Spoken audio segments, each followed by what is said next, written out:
Okay, hi guys, welcome to this homework video. Today we're going to talk really briefly about rhyme. This video I don't anticipate will be that long. I just want to give you an introduction to this topic, talk about why we're doing it a little bit, and then I'll send you some other places to get more information. So if you take out your term sheet that I gave you in class today, you'll notice that we have all types of terms related to poetry, related to figurative language on this particular sheet. As I mentioned in class today, we are going to be using this in place of vocabulary for this unit. So it's really important that you not only have a good understanding of what these terms are, but that you can identify them as well. The point of that, of course, is to enable you to do better, more specific and deeper poetry analysis. So this will be your lovely little guide. You already know about sound devices, and we have some of those terms labeled here.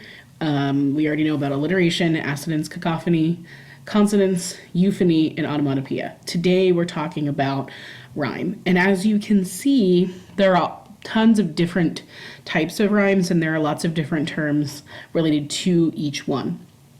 For rhyme, I think it's more important that you are able to pick out patterns of rhyme and then connect them back to meaning and theme, rather than just being able to rattle off the difference between feminine and masculine rhyme and the definition of all these different things. But I do want you to have an understanding of what these are so that you're not totally left in the dark.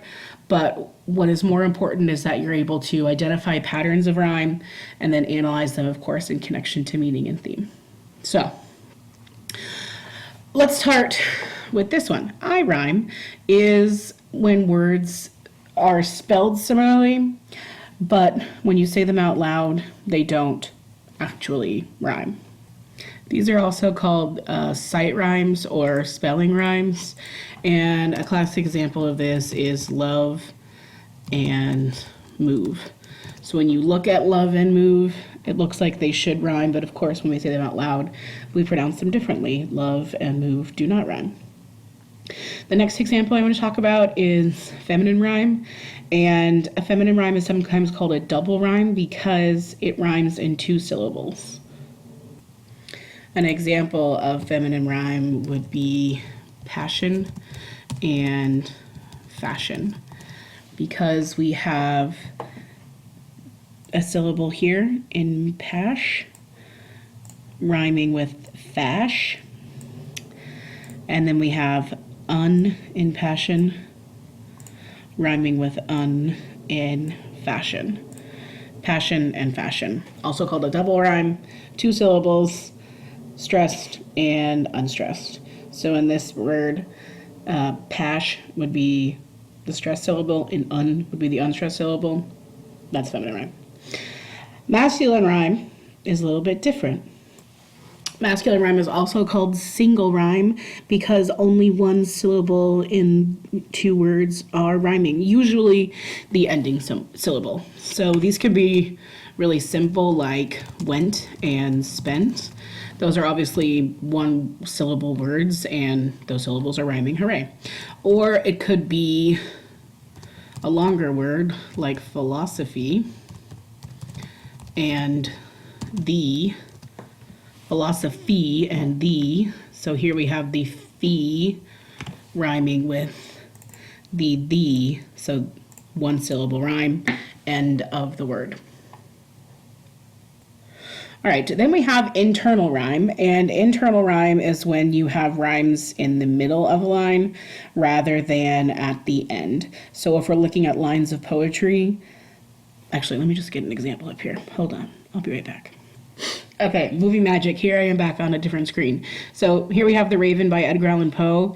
An example of internal rhyme here would be dreary and weary. So rather than concerning ourselves with what are the final syllables in each line, we're looking across the line. Dreary and weary are rhyming. Remember and December. Remember and December are rhyming. Internal rhyme. Hooray. Okay, and then our last term is half rhyme. This is also called slant rhyme or imperfect rhyme because these are words that have similar sounds but they're not complete rhymes. So an example of this would be bridge and grudge.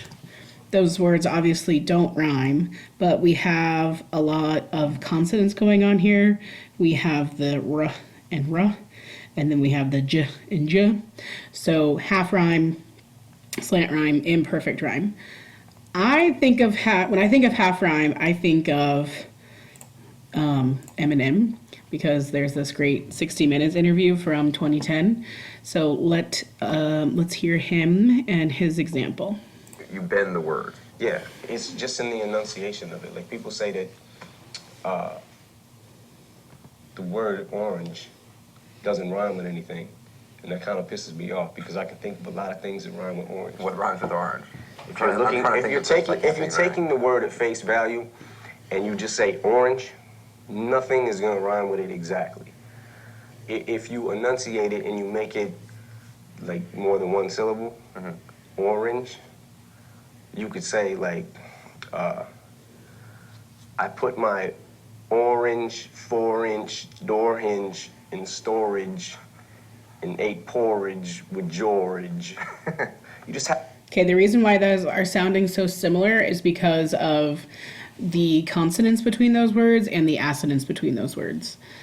He goes on to talk about how amazing English class is, so thanks, Eminem. Okay, so those are an explanation of the terms that I gave you on this paper. Important to know. What's more important, though, is identifying patterns, analyzing those patterns, connecting it to meaning and theme. So the next videos that you watch will help you walk through that.